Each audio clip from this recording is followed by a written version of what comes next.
शिकायत छोड़िए और शुक्रिया अदा कीजिए, क्योंकि आपके पास जितना है ना जाने कितनों के पास उतना भी नहीं है। माता पिता वो हस्ती है जिसके पसीने की एक बूंद का कर्ज भी औलाद नहीं चुका सकती। रिश्तों का गलत इस्तेमाल कभी मत करना।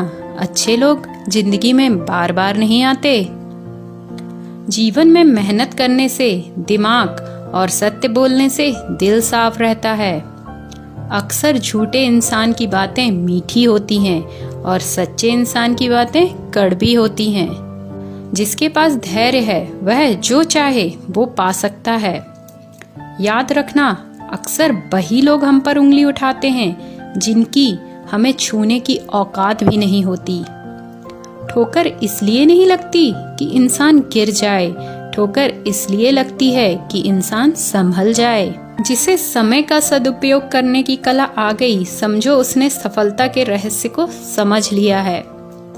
दो चेहरे इंसान कभी नहीं भूलता, एक मुश्किल में साथ देने वाले का और दूसरा मुश्किल में साथ छोड़ने वाले का।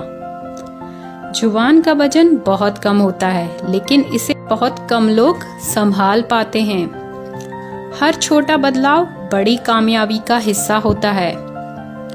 अपने वो नहीं होते जो तस्वीर में साथ खड़े होते हैं, अपने वो होते हैं जो तकलीफ में साथ खड़े होते हैं। किसी का अपमान करने से पहले सोच लें कि आप अपना सम्मान खोने जा रहे हैं। याद रखना, वक्त कभी भी सबूत या गवाह नहीं मांगता, वो तो सीधे सजा सुनाता है। कभी किसी की बुराई मत करो, बुराई तुम में भी है और जुबान दूसरों के पास भी है। कचरे की भी जगह बदलती है, तुम तो फिर इंसान हो, तुम्हारे भी दिन आएंगे, बस मेहनत जारी रखो। कितना भी कर लो किसी के लिए, अंत में यही सुनना पड़ेगा कि तुमने किया ही क्या है। वो रिश्ता कभी नहीं टूट सकता जिसमें निभाने की चाहत दोनों तरफ से हो। मेहनत इतनी करो कि किस्मत भी घुटने टेक दे। किस्मत मौका देती है पर मेहनत चौंका देती है। गलत इंसान किसी के बारे में कभी सही सोच ही नहीं सकता। यदि आप